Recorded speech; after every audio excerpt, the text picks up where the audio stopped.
Apanhe a sua Bíblia, por gentileza. Vamos já meditar na palavra de Deus.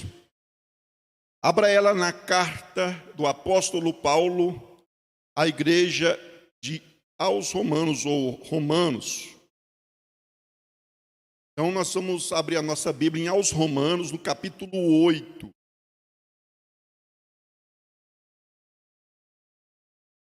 Aos Romanos, capítulo 8.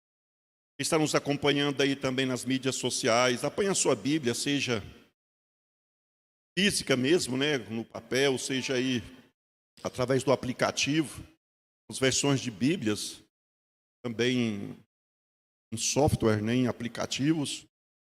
Apanhe a sua Bíblia, abra ela, a carta de Paulo aos Romanos, capítulo 8, versículo 1, é onde nós vamos estar lendo ao texto, né, da palavra de Deus nesta manhã para estarmos ministrando. Bom? Aos Romanos, capítulo 8. Quem pode dar um glória para Jesus? Todos já encontraram? Amém? Vamos lá então. Vou ler aqui, você vai acompanhar a leitura na sua Bíblia com os seus olhos. Portanto, agora nenhuma condenação há para os que estão em Cristo Jesus, que não andam segundo a carne, mas segundo o Espírito. Porque a lei do Espírito de vida em Cristo Jesus me livrou da lei do pecado e da morte. Porquanto o que era impossível à lei, visto como estava enferma pela carne, Deus enviou o seu Filho em semelhança da carne do pecado. Pelo pecado condenou o pecado na carne, para que a justiça da lei se cumprisse em nós, que não andamos segundo a carne, mas segundo o Espírito. Amém? Pode se assentar, dar um glória bem forte, a exaltar e glorificar o nome do nosso Senhor Jesus Cristo, e as palmas também bem alegres.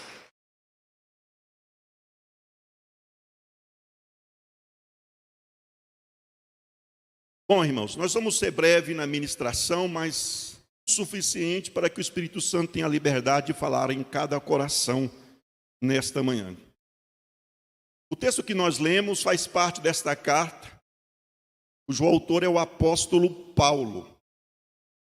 Eu quero contextualizar aqui na introdução algumas informações, vou trazer algumas informações do contexto, do momento, para que você possa ter uma compreensão mais clara da mensagem que está contida nesse texto que nós lemos.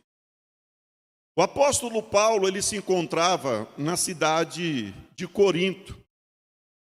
A cidade de Corinto é a capital, uma província romana chamada Acaia. A um lado, eu diria que do lado oriente, tem o mar Egeu. E do ocidente, tem o mar Adriático. A capital, ou seja, Corinto, onde o Paulo se encontrava, como que se fosse na entrada de uma península, como se fosse o estreitamento de dois mares, um do lado e um do outro. E um estreito de terra que dá no máximo 8 a 9 quilômetros. Então, se você pegasse do mar Egeu e caminhasse em direção ao ocidente, ao ocidente, você ia andar no máximo 8, 9 quilômetros e chegava no mar Adriático. E a cidade de Corinto estava bem ali no meio, capital e dessa província.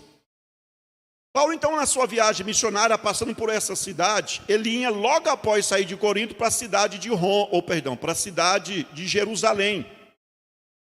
Mas ele tinha intenções, depois que fosse em Jerusalém, ir numa outra cidade pregar o evangelho lá no extremo, onde nós conhecemos hoje como sendo o país da Espanha, próximo a Portugal.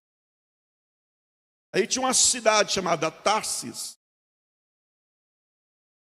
e Paulo pretendia ir lá pregar o evangelho. Mas ele precisava de ter um apoio, tanto econômico, sendo mantido por uma igreja, alguém subsidiar os custos dessa viagem, como também apoio espiritual, oração, apoio de pessoas que o acompanhariam nessa viagem missionária. Então Paulo tinha todo esse processo, ele tinha que sair de Corinto, ir em Jerusalém, depois ir lá para a Espanha. Mas então ele entendeu que seria necessário passar pela cidade de Roma. Roma está ali ao lado do Mar Adriático, do lado ocidental da cidade de Corinto, onde Paulo se encontrava nesse momento. Então, Paulo escreve esta carta porque ele queria fazer daquelas igrejas, porque não era uma única congregação, eram várias congregações que tinha na capital romana, na cidade de Roma. E ele queria apoio daqueles irmãos, de toda aquela comunidade cristã, para que o viesse o apoiar nessa viagem missionária lá para a Espanha. A cidade de Roma é hoje ali na Itália, e na verdade já era, na península ali onde é o país da Itália. Então Paulo ele queria ter aquele apoio.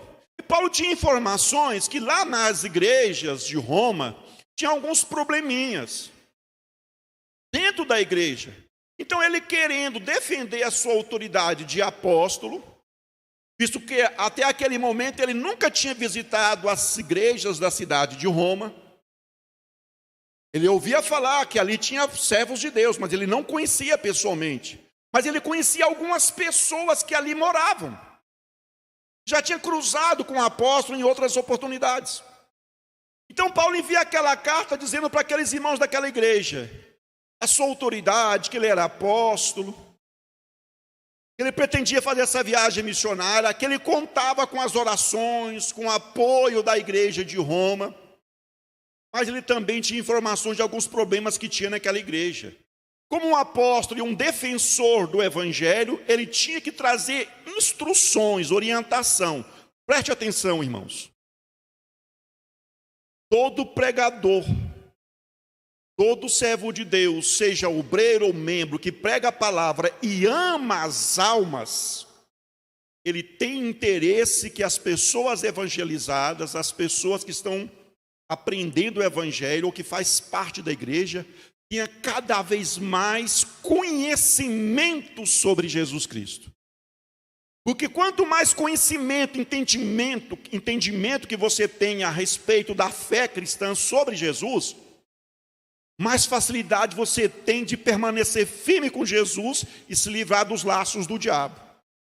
Então Paulo, com essa intenção, com este amor, ele começa a orientar a igreja. E quais eram os problemas da igreja de Roma? Entre muitos, havia um problema que era o mais sério. Porque dentro da igreja de Roma, havia uma certa divisão. E quando eu falo igreja cristã de Roma, vou repetir, não era só uma congregação, eram várias. Até nessa época não havia um templo específico como aqui. Nós podemos nos reunir. Mas as congregações se reuniam nas casas. Até então, as perseguições pelo Império Romano ainda não existiam da forma como aconteceu posteriormente. Então, um dos problemas é que a igreja cristã, de todas aquelas congregações que tinha em Roma, estava tendo algumas divisões. Qual era a divisão? As pessoas que eram vindas do judaísmo, os judeus, que reconhecia Jesus como Salvador, eles ainda tinham certo temor de fazer ou de praticar algumas práticas que a lei judaica condenava. A lei cerimonial dos judeus condenava como sendo algo incorreto.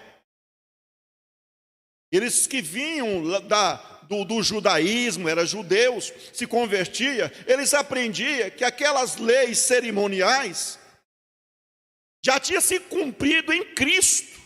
Cristo é o cumprimento daquelas leis. Cristo é a nossa Páscoa. Cristo é a esperança de todo judeu, é o Messias prometido pelos profetas. Então os cristãos que era vindo do judaísmo aprendiam isso.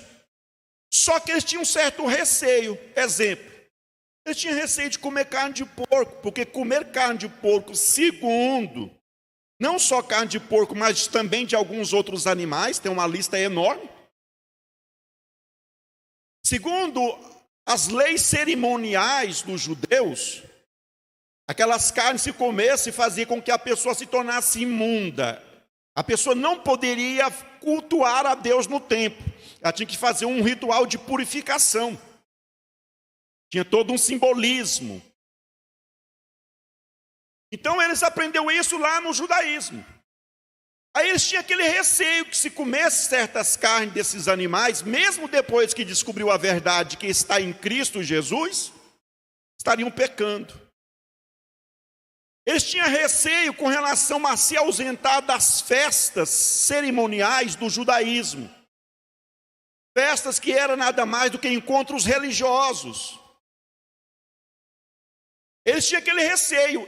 E Cristo já havia anunciado, ou as boas novas de salvação já nos mostra, que não existe um dia especial em relação aos demais. Todos os dias são dados por Deus, são especiais. Não tem um dia mais santo do que o outro. Mas mesmo aprendendo, eles tinham aquele receio. Então uma parte da igreja de Roma vinha dos judeus. Outra parte vinha dos gregos, dos romanos, povos de outras nações, bárbaros, que nas antigas religiões deles, eles faziam tudo isso e não tinha nenhum receio. Usava qualquer tipo de roupa, adorava diversos deuses diferentes, comia qualquer tipo de carne, de alimentação, e não se sentia culpado, segundo as religiões pagãs que eles serviam. Quando eles aceitaram Jesus, eles aprenderam o evangelho da salvação em Cristo Jesus, para eles foram fácil fazer essa mudança. Eles não tinham nenhum receio, comer qualquer tipo de carne, porque Jesus santificava tudo quando você dá graças a Deus. Eles não tinham nenhum receio com relação a viver as verdades do evangelho santo.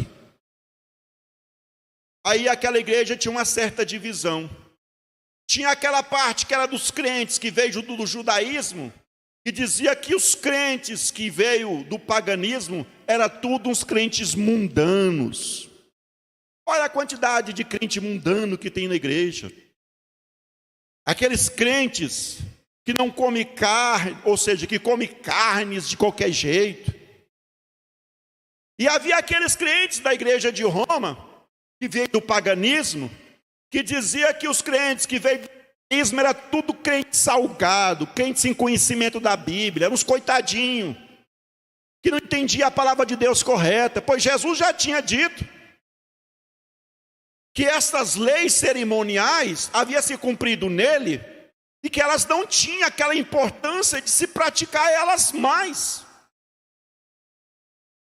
Então havia aquela divisão. Aí Paulo, tratando desse assunto, ele começou a escrever o que nós não lemos, mas começa no capítulo 1 da carta de Paulo aos Romanos e vai seguindo.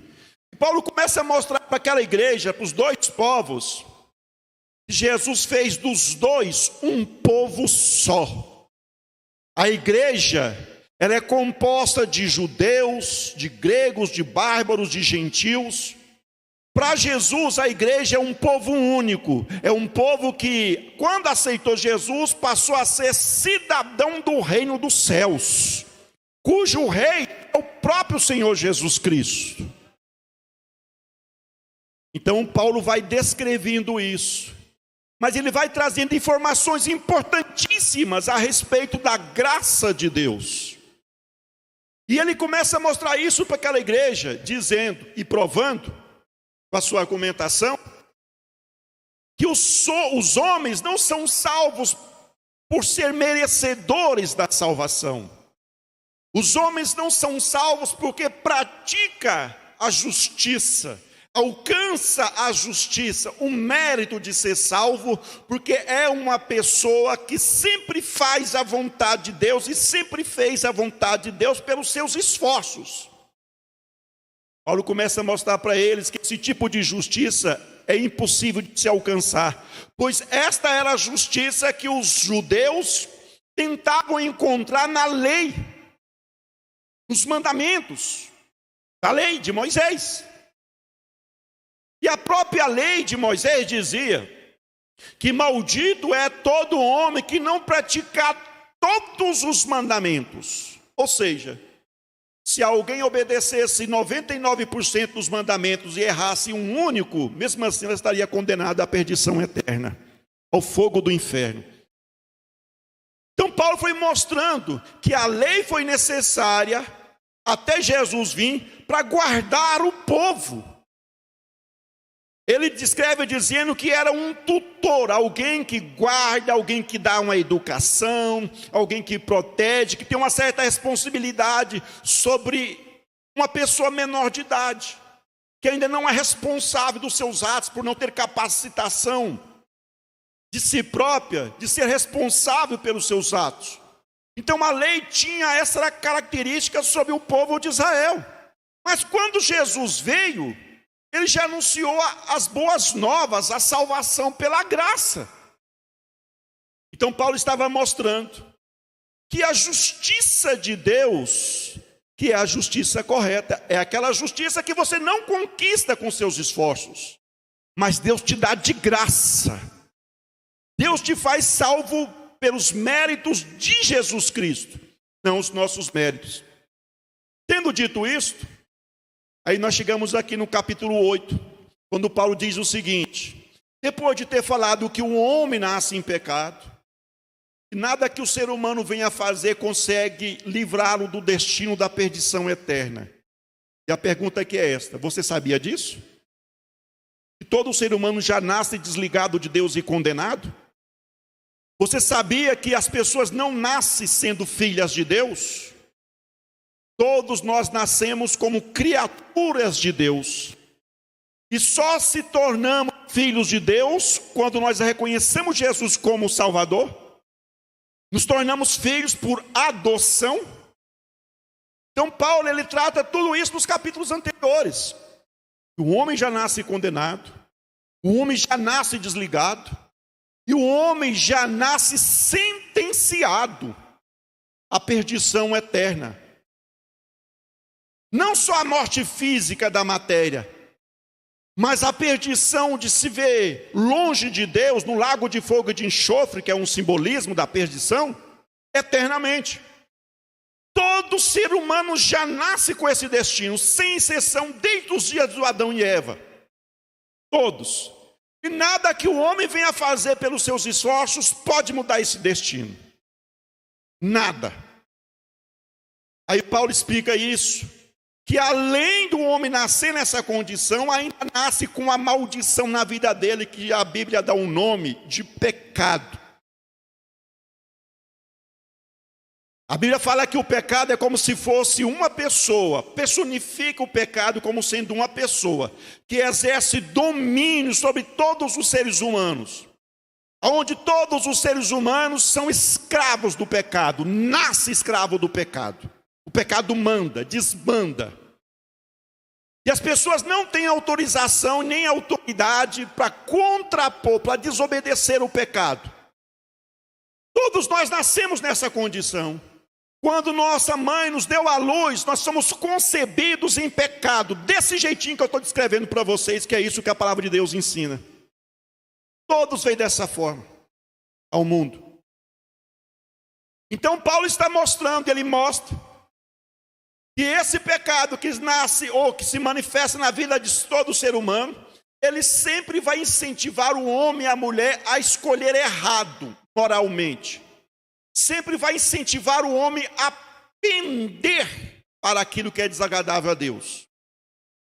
É por isso, já trazendo uma orientação, está explicando para vocês, que quando o pai e a mãe aconselham o filho, dizendo: meu filho, não bebe mais, meu filho, você está se matando, a cirrose está acabando com o seu fígado. Você não tem mais alegria, você não vive mais uma vida social, porque você vive bêbado, você vive embriagado, viciado. E o pai e a mãe com lágrimas nos olhos aconselhando o filho, talvez o filho até chorando, querendo obedecer o pai. quando o pai e a mãe saem de perto, o filho vai pegar a bebida e vai beber. Sabe por quê? Porque ele é escravo do pecado. Ele faz aquilo porque o pecado está dizendo: faça isso que eu estou te ordenando. E ele tem que obedecer. Sabe por que o homem mente? Como existem autoridades por aí mentindo descaradamente?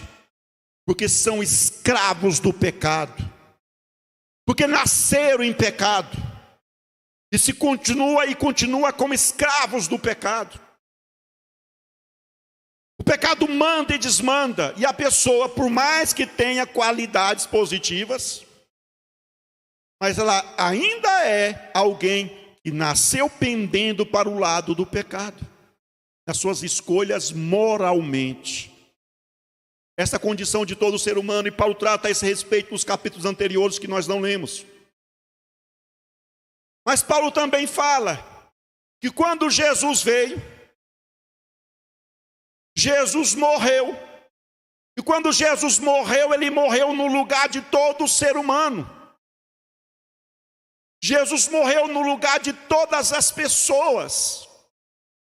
Alguns vão dizer que não, que Jesus morreu em favor só dos escolhidos. Não é um mérito aqui quando eu falo todas as pessoas, esse ponto doutrinário ou teológico. Mas o mérito que eu estou dizendo aqui é que Jesus morreu no lugar das pessoas para trazer salvação para elas, pagando a dívida delas. E quando alguém reconhece Jesus como seu Salvador, a pessoa está aceitando a morte de Jesus no lugar dela. E automaticamente também a pessoa está aceitando Jesus libertar ela do domínio, do senhorio do pecado, que ela nasceu com ele. Quando nós reconhecemos Jesus como Salvador pela fé, nós estamos, entre outras coisas, reconhecendo que Jesus pagou a nossa dívida com relação ao pecado. Que não morremos mais no sentido de perdição eterna, fogo eterno. E de que o pecado não é mais o meu senhor. A palavra serva na atualidade, nós temos no português, ela é mal compreendida. Algumas pessoas entendem que quando lê a Bíblia e a palavra servo está escrita ali, eles entendem como se fosse um empregado. Não é assim. A palavra servo, quando está ali que nós lemos a Bíblia, na verdade, ela quer descrever alguém na condição de escrava. Ela não tem direito a nada. A nada. E quando Jesus morreu, então, ele nos libertou da escravidão do pecado. E nos deu liberdade. Se você crê nisso, você não é mais escravo do pecado, você é liberto do pecado. O pecado não te influencia mais a pender a praticar o que é desagradável a Deus. Ele pode te tentar. O pecado pode tentar induzir você a errar. É por isso que há pessoas que conhecem o Evangelho e mesmo assim, em dado momento, diante de situações complexas, eles ainda cometem erros, porque o pecado está tentando enganar as pessoas e consegue enganar alguns que não estão vigiando. Mas elas não são mais escravas do pecado. Se ela quiser dizer, não vou mais fazer isso, não vou mais beber, não vou mais fumar, não vou mais mentir, não vou mais prostituir, não vou mais ser infiel, Deus capacita ela pela presença do Espírito Santo que foi nos entregue no dia que nós reconhecemos Jesus como nosso Salvador, a cumprir essas palavras. Tendo dito isso, Paulo diz agora, portanto, depois de tudo isso que eu falei, nenhuma condenação há. Não existe mais condenação para aquele que está com o nome no livro da vida. Não existe mais condenação para aquele que está em Cristo Jesus. Não tem mais condenação para você, independente da situação e circunstâncias que você esteja vivendo. Se você crê de todo o coração que Jesus morreu no seu lugar e te deu essa dádiva de graça. Não existe condenação. Se você é uma pessoa que analisa a sua vida e percebe que você passa momentos difíceis e você considera que esses momentos difíceis é uma indicação de que você não é salvo, você está equivocado. Porque os momentos difíceis fazem parte da vida daquele que serve a Deus. Jesus disse: filhinhos, no mundo tereis aflição, mas tende bom ânimo, eu venci o mundo. Nós também vencemos através de Cristo. Você venceu através do sacrifício de Jesus Cristo. Não existe mais condenação para você. Não existe mais condenação para aquele que crê em Jesus e se entregou a Ele de todo o coração. As adversidades não é uma comprovação de desligamento, não. As adversidades é uma comprovação de que você está caminhando no caminho correto e o mundo está se levantando contra você, porque o mundo não quer que você serve a Deus em espírito e em verdade. Vou repetir, portanto, agora nenhuma condenação há para os que estão em Cristo Jesus, que não andam segundo a carne. Por que Paulo fez menção desse ponto? Não andam segundo a carne, mas segundo o Espírito. Se lembra que eu mencionei que alguém nasce condenado, dominado pelo pecado. Mas quando aceitamos Jesus, Jesus nos liberta do domínio do pecado. Porém, o pecado ainda está habitando em você, mas não mandando, não dando ordens, tentando te enganar, tentando promover um desejo dentro do seu coração de satisfazer prazeres que são pecaminosos. Mas em contrapartida, Jesus também nos entregou o Espírito Santo. E o Espírito Santo, enquanto nós aguardamos a volta de Jesus, ele não mora entre paredes. Ele não mora em um templo construído por mãos humanas. O Espírito Santo, ele mora na igreja. A igreja não é a organização material, a instituição material. A igreja é composta de homens e mulheres que servem a Deus, que o coração está no reino dos céus e faz a vontade dele. É eu e é você e todo aquele que serve Jesus Cristo, independente de denominação. A igreja somos nós. E o Espírito Santo habita em você. Então a carne que ainda, ou seja, o pecado que ainda habita, mas não manda, não dá ordens, ele tenta te enganar. Em contrapartida, o Espírito Santo que habita em você, ele diz: não é por aí, não é seguindo o desejo do pecado, mas é por aqui fazendo a vontade do Pai. É por aqui fazendo a vontade de Deus. O Espírito Santo, ele nos guia em toda a verdade, porque ele é Deus. Percebe então que fica fácil eu e você vencer o pecado, vencer o diabo. Basta nós darmos ouvido àquilo que o Espírito Santo nos guia. O Espírito Santo, ele não te domina como o pecado dominava anteriormente, não. Ele guia. Sabe qual é a diferença? A diferença é que o Espírito Santo, ele vai na frente dizendo: me segue. Você só tem que seguir.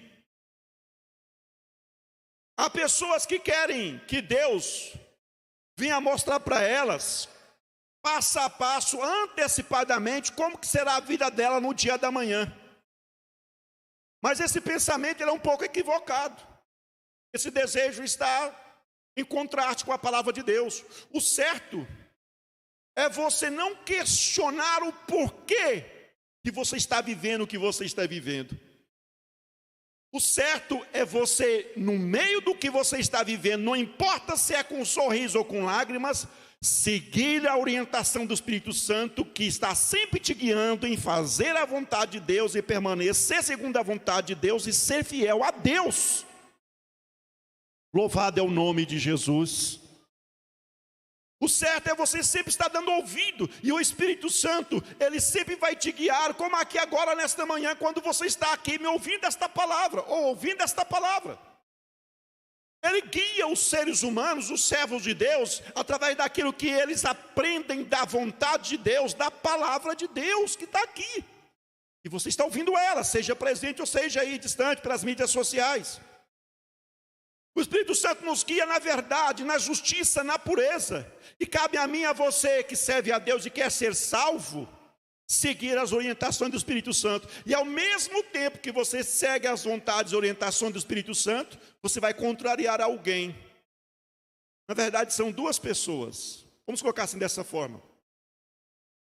Você vai, quando eu digo pessoas, estou falando em sentido de contrariar pensamento, desejos. Não que seja literalmente duas pessoas. Primeiro que você vai contrariar é o diabo, seu arqui-inimigo, inimigo de Deus. Segundo, você vai contrariar a sua própria natureza humana pecaminosa. E Paulo dá um nome para essa natureza pecaminosa de carne. Quando você lê aqui nesse texto a palavra carne, ele está se referindo à natureza pecaminosa humana. Quando você segue a orientação do Espírito Santo, automaticamente você está contrariando a sua própria carne e também o diabo. Mas em contrapartida, todas as vezes que você não segue a orientação do Espírito Santo, você está satisfazendo a vontade do adversário da sua alma, satisfazendo a vontade da sua carne, a sua natureza humana pecaminosa. Quem pode dar um glória para Jesus? Meus irmãos, quinta-feira do pão, hoje o pão está recheado com costela. Tem que ter força, irmãos, disposição para degustar, engolir tudo isso. É isso a palavra de Deus. Para a gente concluir. Porquanto o que era impossível à lei, ou seja, a salvação era impossível à lei de Moisés. Porque a lei estava enferma por causa da carne. O que isso quer dizer? Isso quer dizer que na época da lei, se uma pessoa conseguisse cumprir, conseguisse fazer praticamente todas as vontades de Deus, mesmo assim ele ainda teria condenação. Por quê? Porque se ele tivesse errado ou errar em um único pontozinho, ele seria digno de perdição eterna. A justiça da lei é pelas obras, tem que cumprir todos os mandamentos. Então, por que o ser humano não conseguia? Foi o que eu mencionei anteriormente. Porque nós já nascemos dominados pelo pecado.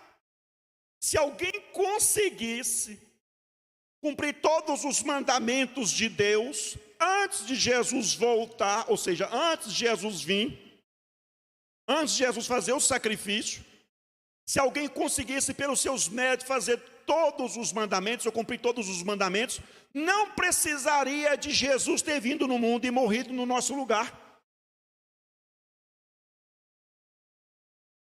O ser humano não conseguia, irmãos, porque é impossível. E aí Jesus veio, morreu no nosso lugar e nos dá a salvação através da graça, gratuitamente. Não é porque você merece. E você precisa aceitar isso. Este é o ponto. Você precisa aceitar que você é salvo, não porque você é merecedor. Você precisa acreditar nesse amor de Deus, nessa graça de Deus. Que Jesus sabe dos seus erros, sabe dos seus acertos, mas antes de você nascer, Ele sabe que em você habita o pecado. Ele sabe que antes de você aceitar Ele como Salvador, o pecado dominava você. Por isso que Ele te concedeu o Espírito Santo para nos guiar, para te guiar nessa caminhada, para que você não venha se perder, para que você não venha andar no escuro sozinho. O Espírito Santo está te guiando, está te orientando, como agir, como falar, como proceder a cada momento da nossa vida. Eu procuro não usar exemplos práticos para não causar nenhum desconforto. Mas preste atenção. O Espírito Santo não quer que você seja um fofoqueiro contendeiro de internet. O Espírito Santo, ele não guia ninguém para defamar o próximo, porque a Bíblia ensina isso.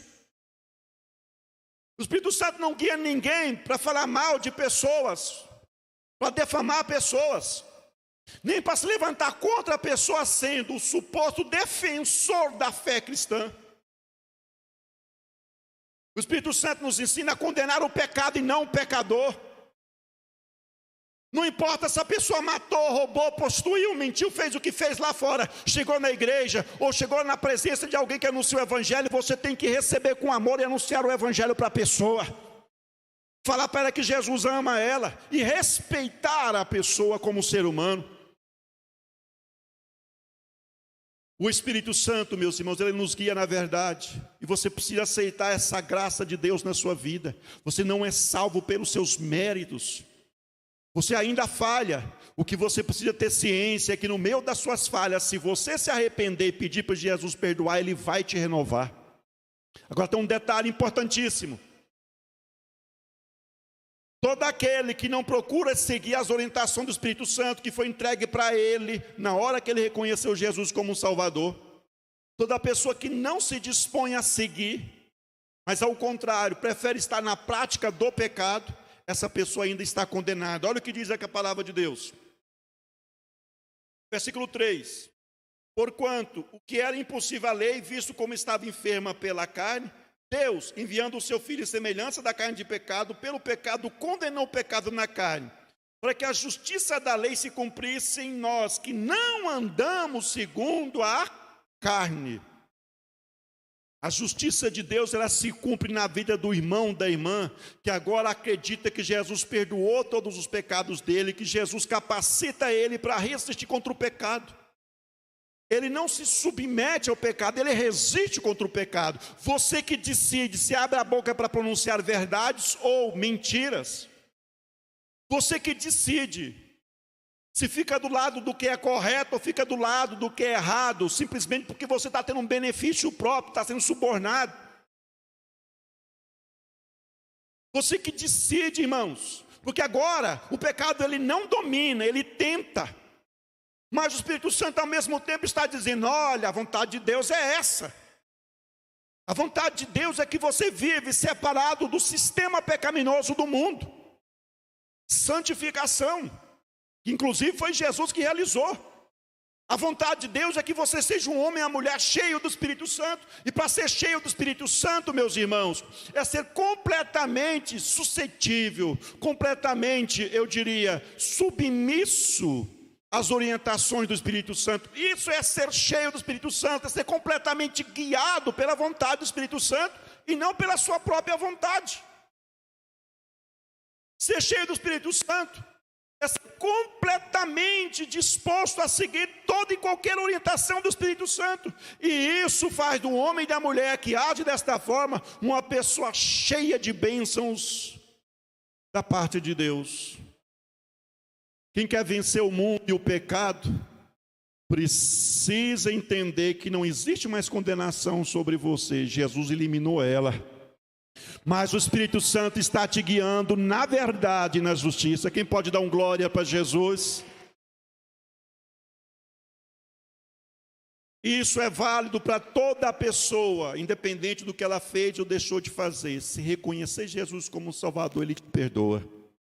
E por isso eu já quero fazer aqui agora um apelo, uma pergunta. Se em nosso meio, ou talvez nos acompanhando nas mídias, na internet, tenha alguém que entendeu que você nasceu pecador, e você não vai conseguir mudar isso pelos seus esforços, e que você precisa reconhecer que Jesus é o único que pode te salvar, e está disposto a reconhecer a Ele agora, como seu Salvador, você vai se manifestar.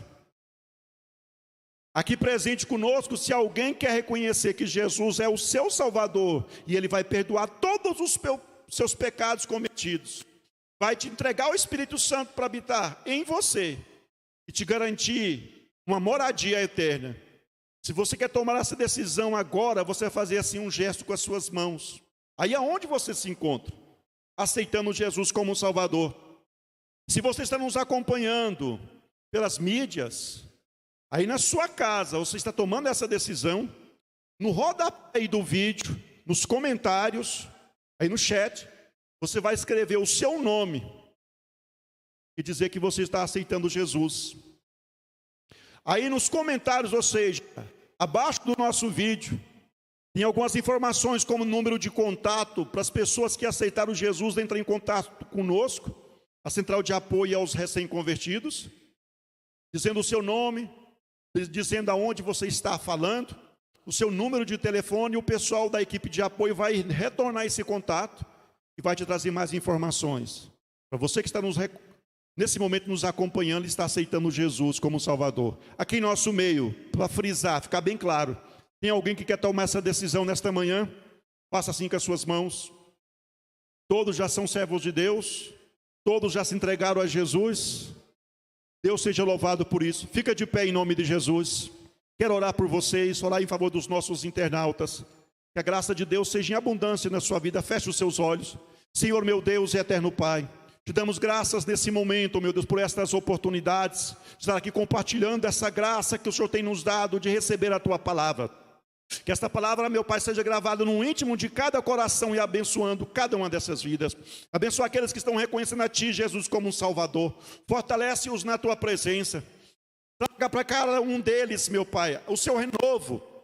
Traga para cada um deles, ó Pai, a presença do Teu Espírito Santo, capacitando-os nessa caminhada a ficar firme com o Senhor. Abençoa essas vidas de uma forma toda especial que está presente conosco nesta manhã, em nome de Jesus. Diga amém, Jesus. Irmãos,